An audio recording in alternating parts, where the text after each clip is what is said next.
स्वागत है नए अप्रोच चैनल में। तो आज हम लोग बात करने वाले चंद्रमा के ऊपर, यानी आप देखेंगे पृथ्वी का एकलौता उपग्रह है जिसके बारे में हम लोग चंद्रमा के बारे में जानेंगे।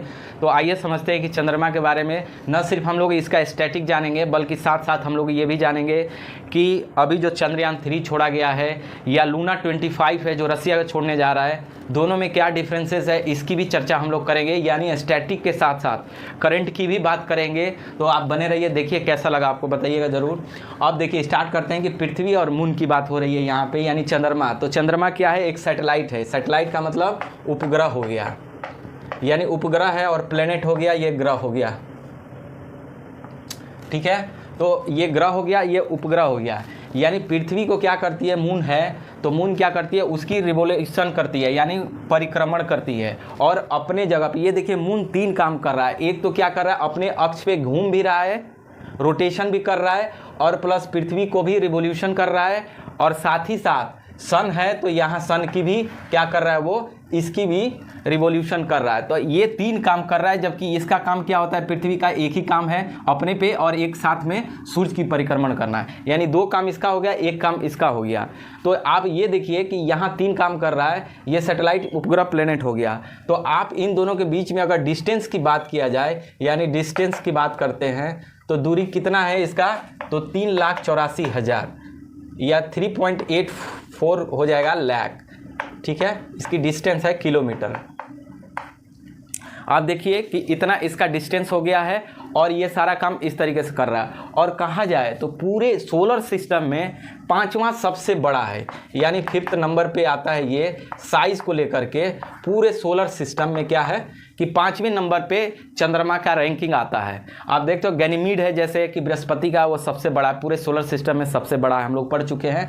और ये 5वें नंबर पे ये आता है। अब बताइए कि जैसे ये मून हो गया, तो कह रहा है कि मून पे क्या होता है कि यहाँ कोई वायुमंडल नहीं होता है, यानी एटमॉस्फेयर क्या है? एटमॉस्फेयर यहाँ नहीं है। एटमॉस्फेयर नहीं है तो नहीं होने का क्या नुकसान होगा या क्या इसका होता है?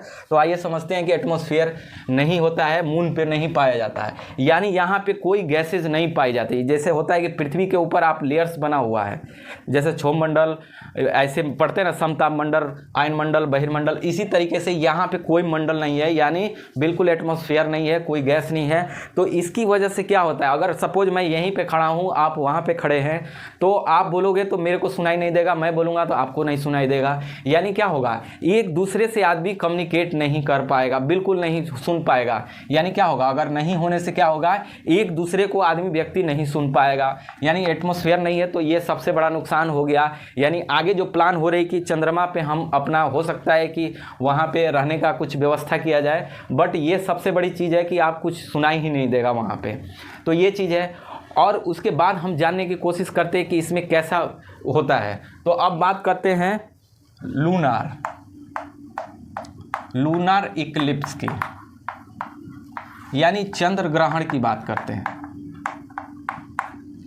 चंद्र ग्रहण में क्या होता है? आप देखिए, चंद्र ग्रहण किसको बोलेंगे? तो आप देखिए जैसे ये सन हो गया, सन से क्या हो रही है? रोशनी जा रही है, आ रही है इधर पृथ्वी की तरफ।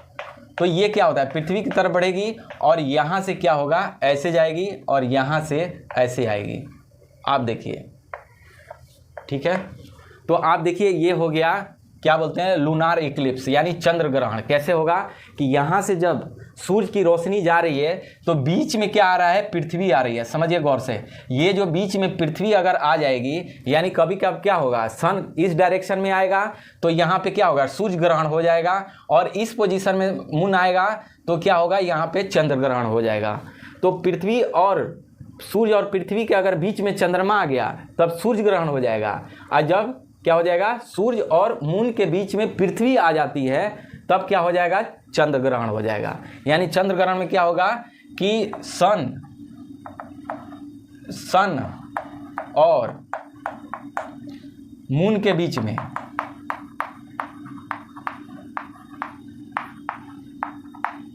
पृथ्वी आ जाती है। सन के बीच में, सन और मून के बीच में क्या हो जाएगा? पृथ्वी आ जाएगी। तो क्या हो जाएगा कि आपको चंद्र ग्रहण यही हो जाएगा। तो आप देखिए इसका जो शैडो आ रहा है पृथ्वी पे, और पृथ्वी का शैडो क्योंकि साइज में छोटा होता है तो ये पूरी तरह क्या होगा, इसको ढक लेता है।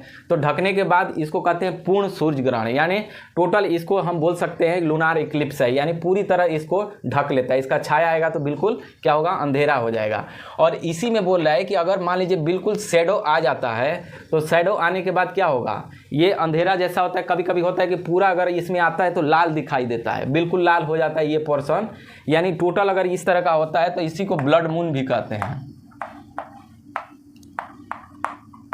यानी पूरी तरह से यहाँ ढक दिया जाता है तो उसमें क्या होता है, एक लाल की तरह दिखता है उसका जगह, इसी को ब्लड मून या रेड प्लेनेट इस तरीके से बोल सकते हैं, ब्लड मून ही कहा जाता है, ठीक है। और उसके बाद हम देखते हैं कि कभी कभी ऐसा होता है कि 50 से 60 सालों में ऐसा अक्सर होता है कि कभी कभी क्या होता है कि बहुत ज़्यादा चमकीला और बहुत ज़्यादा बड़ा आपको नज़र आएगा, तो उसको बोलते हैं सुपर मून, यानी सुपर मून। अब समझिए सुपर मून में क्या होगा कि साइज में कह रहा है कि बड़ा होता है, यानी 14% आप देखेंगे एरिया इसका साइज में बड़ा होगा, साइज क्या हो जाएगा, बड़ा हो जाएगा। और ब्राइटनेस में, यानी जो चमकने की उसकी दर है वो क्या हो जाएगी, ब्राइटनेस इसका 30% बढ़ जाता है। यानी साइज में 14% और ब्राइटनेस में 30% बढ़ता है, तब उसको क्या बोलते हैं, सुपर मून कहते हैं। और ये तब होगा सुपर मून जब क्या होगा कि बहुत ही क्लोज होगा, यानी पृथ्वी और चंद्रमा के बीच में क्या हो जाएगी कि दूरी कम हो जाएगी, यानी पृथ्वी और चंद्रमा की दूरी क्या हो जाएगी, कम हो जाएगी, कम होगी। तो इस तरीके से कहते हैं जब दूरी कम होगी तो इसको क्या बोलते हैं, पेरिजी, याद रखिएगा पेरिजी, यानी जब भी नज़दीक होगा पृथ्वी के उसको पेरिजी बोलते हैं। और जैसे दूरी ज़्यादा होगा, अगर दूरी ज़्यादा होगा तो यानी पृथ्वी और चंद्रमा के बीच दूरी ज़्यादा होगा तो इसको बोलते हैं एपोजी, यानी उपभू अपभू, इसको अपभू बोलते हैं, इसको उपभू बोलते हैं। तो ये कम दूरी के लिए हो गया और ये ज़्यादा दूरी होगा तब होगा एपोजी। इसको अलग अलग टर्म के नाम दिया गया है, एग्जाम में पूछा जाता है कि जब ज़्यादा डिस्टेंस होगा तो क्या कहा जाता है, कम डिस्टेंस होगा तो क्या कहा जाता है, इस तरीके से क्वेश्चन को रेज किया जाता है। अब बात करते हैं कि ग्रेविटेशनल फोर्स की बात करते हैं। तो आप ग्रेविटेशनल फोर्स की बात करते हैं, फोर्स क्या होता है, बहुत ज़्यादा इसका क्या होता है कि पृथ्वी के तुलना में 6 टाइम हल्का होता है, यानी कम होता है, 1/6 होता है। यानी पृथ्वी हो गया 1 टाइम पृथ्वी और ये हो गया चंद्रमा। यानी कोई अगर सामान आप अगर 1 किलो यहाँ से चंद्रमा पे ले जाते हैं तो वो और हल्का हो जाएगा, क्यों, क्योंकि वहाँ गुरुत्वाकर्षण बल कम लगता है। वैसे भी आप देखेंगे जब नील आर्मस्ट्रांग जब वहाँ पे धरती पे वहाँ उतरे चंद्रमा के, तो आप देखते उछलते हुए नज़र आता है, यानी थोड़ा सा पुश करेंगे तो आप काफ़ी उतरेंगे, ज़्यादा करेंगे तो ऊपर भी चले जाएंगे। तो इसका मतलब क्या है, वहाँ ग्रेविटेशनल फोर्स क्या है, बहुत ही कम है। आप देखिए पृथ्वी से लगभग 6 गुना क्या होता है, उसका ग्रेविटेशनल फोर्स कम है, यानी हल्का है। तो आप ये समझ सकते हैं।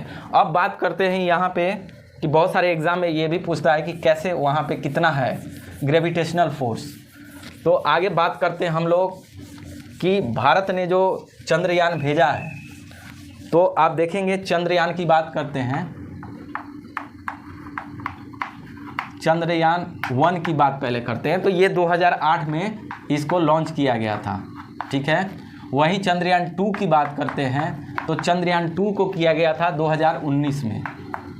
और चंद्रयान 3 की बात करते हैं तो ये छोड़ा गया था 14 जुलाई 2023 को। अब देखिए कि चंद्रमा पे हम लोग क्यों छोड़ रहे हैं, अपने अपने चीज़ों के लिए हर कंट्री लगा हुआ है कि हम अपना मिशन वहाँ भेजें।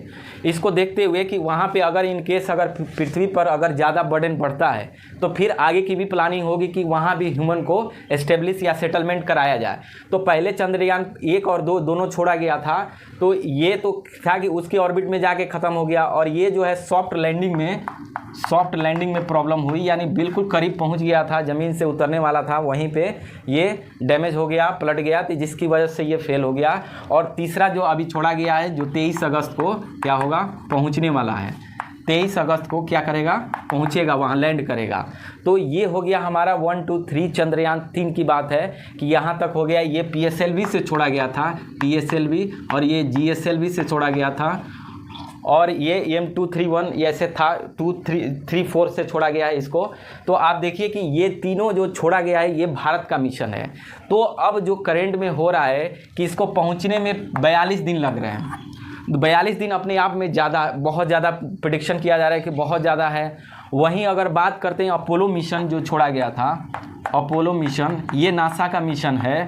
अपोलो मिशन छोड़ा गया था 1969 में, ठीक है। और यहाँ पे क्या हुआ था कि 4 दिन में ही चंद्रमा पे पहुँचा दिया गया था। आप सोचिए कि आज से 50 साल लगभग पहले क्या किया गया है कि 4 दिन में ही वो पहुंच गया, वहाँ पे लैंड करा दिया गया था। तो आज 42 दिन क्यों लग रहा है, ये सबसे बड़ी सवाल हो रहा है कि दुनिया में अगर 4 दिन में पहुंचा रही है तो भारत 42 दिन में क्यों पहुंचा रहा है, इतने 50 साल के बाद भी क्यों पहुंचा रहा है। वहीं आप देखेंगे एक और लॉन्च कर रहा है रसिया 11 को, यानी 11 अगस्त को लॉन्च करेगा। इसका नाम है लूना 25।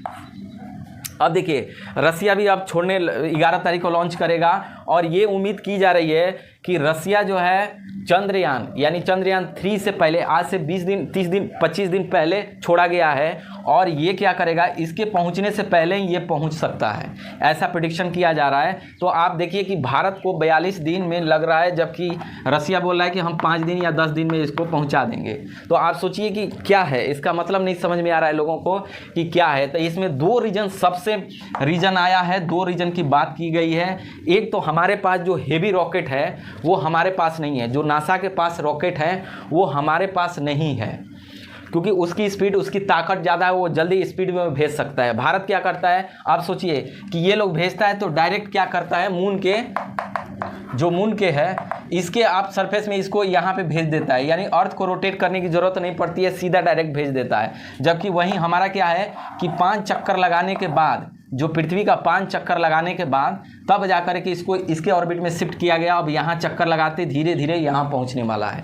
तो हमारी कॉस्ट क्या है, हमारे पास वैसी रॉकेट नहीं है। दूसरी बात है, अगर ऐसी रॉकेट अगर बनता है तो कई हज़ार करोड़ रुपये लग जाते हैं बनाने में। तो ये लॉजिक दिया जा रहा है कि हमारे पास सस्ते में, इसीलिए आप देखेंगे कि ये 715 करोड़ में क्या हुआ है, इसका लॉन्च हुआ है। जबकि यहीं आप देखेंगे अगर रसिया लॉन्च करेगा तो कई हज़ार करोड़ उसको लगेगा। उसके बाद इतने टाइम में काम दोनों वही करेगा, ये भी लैंड करेगा, ये भी लैंड करेगा।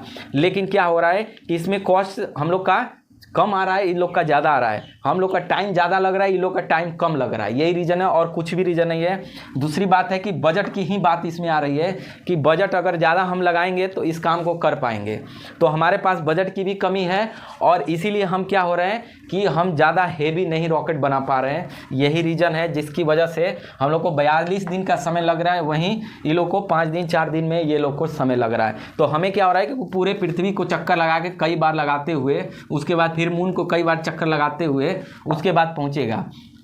इतना हम लोग को लगाने में 20 से 25 दिन लग रहा है। और यहाँ से सीधे उसके सरफेस में ही मून के ये लोग सीधे उसके ऑर्बिट में उतार करके ये आगे बढ़ा सकता है। तो आप सोचिए कि ये डिफरेंस आ जा रहा है इंडिया और इसके बीच में, चाहे नासा का हो या रोस्कोसमोस का हो। ये वहाँ का जैसे इसरो काम करती है इंडिया में, उसी तरह से ये काम करती है रशिया की। तो ये रहा, दोनों में डिफरेंस रहा है। और ये लोग का जो मिशन है ना, ये साउथ पोल की तरफ है, यानी दक्षिणी ध्रुव, साउथ पोल में ये रिसर्च करने जा रहा है। यानी चंद्रयान 3 भी साउथ पे जा रहा है और लूना 25 भी क्या हो रहा है कि साउथ में ही जा रहा है, साउथ पोल पे जा रहा है। क्यों जा रहा है, क्योंकि यहाँ पे बर्फ़ बोला जा रहा है कि बहुत ज़्यादा है। आप ऐसे भी पृथ्वी को भी आप देखेंगे तो पृथ्वी का उत्तरी और दक्षिणी ध्रुव पे सबसे ज़्यादा बर्फ़ मिलेंगे। लेकिन दक्षिणी ध्रुव में आप देखेंगे अंटार्कटिका जहाँ है, अंटार्कटिका के पास अपार क्या है, बर्फ़ ही बर्फ़ है। वहाँ कोई ह्यूमन लाइफ एग्जिस्ट नहीं करता है। कुछ ही लोग हैं जो वहाँ जाके रिसर्च करते हैं, वही लोग रख पाते हैं, अदरवाइज यहाँ कोई ह्यूमन सेटलमेंट नहीं है, क्योंकि ठंडा बहुत ज़्यादा बर्फ़ है वहाँ पे। तो इसी तरीके से दक्षिण में हो रहा है कि यहाँ बर्फ़ है, तो बर्फ़ को क्या है, पिघला करके पानी बनाया जा सकता है और पानी को फिर क्या किया जाएगा, उसे ऑक्सीजन बनाया जाएगा। इस तरीके से प्लान की जा रही है ताकि हमारा मून पे भी कुछ ह्यूमन एग्जिस्ट को भी बनाया जा सके, वहाँ भी खोजा रहा जा सके। इस तरीके की रिसर्च चल रही है। तो यही तक रहा आज मून के बारे में। कैसा लगा आप ज़रूर बताइए। Thank you for watching.